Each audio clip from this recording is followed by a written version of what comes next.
Olá, segundo ano. Vamos começar mais uma aula de história.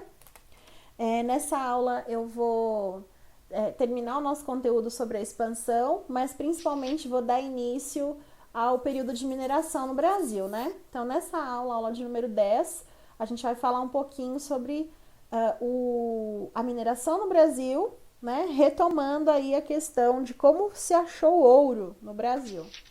Eu convido vocês a abrir a apostila na página 50 e vamos começar. Pessoal, para a gente entender como é que vai começar essa questão da exploração do ouro e por que Portugal vai colocar tantos tipos de tributos no Brasil acerca da exploração, a gente tem que voltar um pouquinho e falar sobre os tipos de exploração, os tipos de expedições que aconteceu no território brasileiro. São 3 tipos basicamente. Nós temos a mais famosa, as bandeiras. Os bandeirantes, pessoal, eles tinham o objetivo principalmente de explorar o sertão e trazer mão de obra escrava para cá. Os bandeirantes, as bandeiras, elas são expedições populares, elas não têm apoio da coroa, tá? E elas eram responsáveis principalmente por abastecer, principalmente de índios, de drogas do sertão, as cidades de São Paulo e as cidades de São Vicente de Paraty, que foram aí, se destacaram no comércio de índios, né? A segunda expedição, tipo de expedição, são as entradas. As entradas, pessoal, elas têm uns objetivos a mais. Além da questão da escravidão indígena, eles têm o objetivo de procurar jazidas de pedras preciosas e de metais preciosos como ouro e prata, que era o que Portugal queria aqui no Brasil, mas até então não havia achado. Nós já estamos no século XVII, então já faz 200 anos que o Brasil não dá retorno em pedras preciosas e metais. Essas expedições, pessoal, elas são oficiais, elas têm o apoio da coroa, né? Não só o apoio, mas também o incentivo financeiro. E o último tipo, pessoal, é o sertanismo de contrato. O sertanismo de contrato, ele tinha 2 objetivos principais, que era combater os índios revoltosos, então os índios que se revoltavam e também aqueles que, por alguma razão, atacavam as vilas, e também de destruir os quilombos que se formavam no Brasil, porque nós já tínhamos aí a mão de obra escrava no Brasil. Esse sertanismo de contrato, pessoal, ele funcionava como uma força pública, já que essa força pública ela não existia advinda da coroa aqui no Brasil, né? Não existia um policiamento, um exército para tomar conta de quem estava aqui. Eles estavam à mercê do que acontecesse. E o sertanismo de contrato foi uma maneira de tentar combater isso. Pessoal, todos esses tipos de expedições funcionaram por longos séculos, tá, pessoal? Mas tudo vai mudar um pouco no Brasil, como a gente falou, com o famoso, entre aspas, achamento do ouro. Tudo começa, pessoal, com os mineiros da capitania de Minas Gerais e principalmente dos paulistas, né? O que acontece? Nós temos um conflito na história do Brasil chamado Guerra dos Emboabas, que é uma guerra que vai acontecer justamente por conta de uma jazida de ouro que foi encontrada por paulistas, mas no território que seria pertencente à depois intitulada Capitania de Minas Gerais. Essa guerra, pessoal, ela teve um resultado que foi o seguinte: os mineiros expulsaram os paulistas desse território e vão começar a exploração por eles mesmos. Por sua vez, os paulistas vão começar a fazer as chamadas monções, tá? O que são as monções, pessoal? São expedições por via fluvial. Eles vão começar dirigindo-se para a região do que hoje é Cuiabá. Então, eles vão sair da região de Minas Gerais em direção a Cuiabá. E a partir dali eles vão começar as monções, que vão ter aí como foco achar as minas, né? Depois fazer o transporte desses mineiros por via fluvial pelos rios e abastecer essas pequenas vilas próximas aos rios, né? Lembrando que a grande parte das viagens dos roteiros, né, das monções, com o tempo eles vão passar principalmente a utilizar o rio Tietê como ponto de partida das viagens.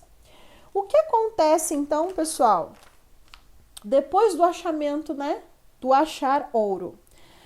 Vão haver aí algumas mudanças com referência ao território, né? Então, Portugal e Espanha agora vão ter alguns problemas com relação aos limites territoriais. Então, há a necessidade de reconhecer a posse da terra para que não haja esse tipo de briga interna, né? Como a Guerra dos Emboabas. Então, os primeiros tratados que vão ser assinados entre Portugal e Espanha, eles têm esse objetivo, né? Do reconhecimento da terra, principalmente atendendo à necessidade de Portugal, né? De não ter aí as suas terras invadidas por espanhóis, já que eles tiveram um achamento, né, de ouro lá no território espanhol, colônia espanhola, e agora haviam achado no Brasil. O primeiro tratado, pessoal, ele vai ser uma tentativa de fazer valer essa ideia da posse da terra, de reconhecimento da posse, que é essa ideia do ut possidetis ita possideatis, que é reconhecimento da posse pela ocupação da terra. Então, quem ocupa é o dono da terra, quem está ali é o dono da terra. Esse primeiro tratado, então, pessoal, é o Tratado de Utrecht, que ele faz o reconhecimento espanhol do território brasileiro, né? Então, tecnicamente, os espanhóis estão reconhecendo os territórios que até então foram explorados por bandeirantes, por outros tipos de expedições, pode ser monções, pode ser entradas, mas que ultrapassaram o Tratado de Tordesilhas. Então, eles estão reconhecendo esses territórios, né? Por exemplo, vai ter um momento, uma cláusula nesse Tratado de Utrecht, que Portugal vai ficar com a chamada Colônia de Sacramento, que é o atual Uruguai. Vai ficar sobre a posse de Portugal. E, tecnicamente, não fazia parte do Tratado de Tordesilhas. Então, a Espanha está reconhecendo, né? Esse tratado aí vai ser assinado em meados de 1713, 1715. O segundo tratado é o Tratado de Madrid. Nele, fica estabelecido quase que praticamente as nossas fronteiras atuais do Brasil. E aí Portugal vai receber o território chamado Sete Povos das Missões e vai doar, vai fazer a retribuição, dando o território do Uruguai, que é a colônia de Sacramento, para a Espanha. Isso vai ficar acertado lá em 1750, com o Tratado de Madrid. Só que tem um porém, pessoal. Existiam missões jesuítas espanholas no território dos Sete Povos das Missões, né? O próprio nome está dizendo. E os espanhóis não vão aceitar que os portugueses fiquem com esse território. E aí nós vamos ter as guerras guaraníticas, né? Que os espanhóis vão incentivar os índios a lutar contra os portugueses. E aí, para tentar resolver essa questão, Portugal e Espanha vão assinar o Tratado do Pardo, que ele anula o Tratado de Madrid. Então, ele está anulando o reconhecimento da fronteira. Já esse tratado vai ser assinado em 1761. Então, 11 anos depois, o Tratado de Madrid vai ser cancelado pelo Tratado do Pardo. O próximo é o Tratado de Santo Ildefonso. O que ele faz? Ele restabeleceu a posse da colônia de Sacramento e do território dos Sete Povos das Missões para a Espanha. Então, nós estamos devolvendo os dois territórios que já foram brasileiros para a Espanha. Assim, Portugal vai receber a posse da ilha de Santa Catarina e uma parte do que hoje é o estado do Rio Grande do Sul, além também de receber aí a soberania sobre o famoso Rio da Prata. Então, nós recebemos 3 coisas: a ilha de Santa Catarina, uma parte do atual estado do Rio Grande do Sul e a soberania sobre o Rio da Prata. Em troca, nós demos para Espanha a colônia de Sacramento, que é o Uruguai, e o território dos Sete Povos das Missões. Isso em 1777, com o Tratado de Santo Ildefonso. O último tratado vai ser nesse momento, né? Vai ser assinado em 1801, já no século XIX. É o Tratado de Badajoz, e ele faz com que, tecnicamente, as condições do Tratado de Madrid sejam recapituladas e recolocadas como oficiais, tá? E isso permitiu, então, a expansão aí dos gaúchos pelo Rio Uruguai, e aí nós vamos ter mais para frente, lá na frente, uma reprogramação do limite territorial. Então, o Tratado de Badajoz faz novamente o reconhecimento de algumas fronteiras do Tratado de Madrid, certo? Uma outra questão que acontece simultaneamente, pessoal, com esse achamento do ouro, as expedições e os tratados, são as outras atividades econômicas que aconteciam aqui no Brasil. Nós temos o que nós chamamos de atividades secundárias, que também estavam sendo praticadas no Brasil, principalmente a aguardente, a rapadura e o tabaco. Por que isso acontecia simultaneamente com a busca de ouro, pedras preciosas? Porque esse tipo de produto era usado como moeda de troca para comprar escravos africanos já lá na África, né? Então eles faziam a troca com os africanos, né? Trocavam aguardente, rapadura e tabaco por escravos lá na costa africana. Nós também tivemos o cultivo do algodão aqui no Brasil, principalmente, pessoal, para poder fazer sacos para ensacar a produção e principalmente para vestir os escravos. Então, o algodão era principalmente para isso. Embora a gente saiba que em 1785 houve aí o alvará que proibia as manufaturas no Brasil, e aí nós vamos viver sobre o regime do Pacto Colonial, ele não atrapalhou, esse alvará da Dona Maria I não atrapalhou a produção de algodão para essa finalidade, ensacar a comida, a produção de uma maneira geral e vestir os escravos. Pessoal, vamos começar aí com a corrida do ouro, agora que a gente já viu algumas questões sobre as atividades e as expedições brasileiras? Bom, eu convido vocês a irem lá para a página 54. Pessoal, a extração de ouro no Brasil, ela seguiu uma administração extremamente rígida nas minas de ouro, né? Vocês estão vendo aí na página 54 uma fotografia sobre a Serra Pelada. A Serra Pelada foi uma corrida do ouro que aconteceu já no final do século XX, em 1980. Mas ela nem se compara ao que foi a exploração do ouro do século XVIII.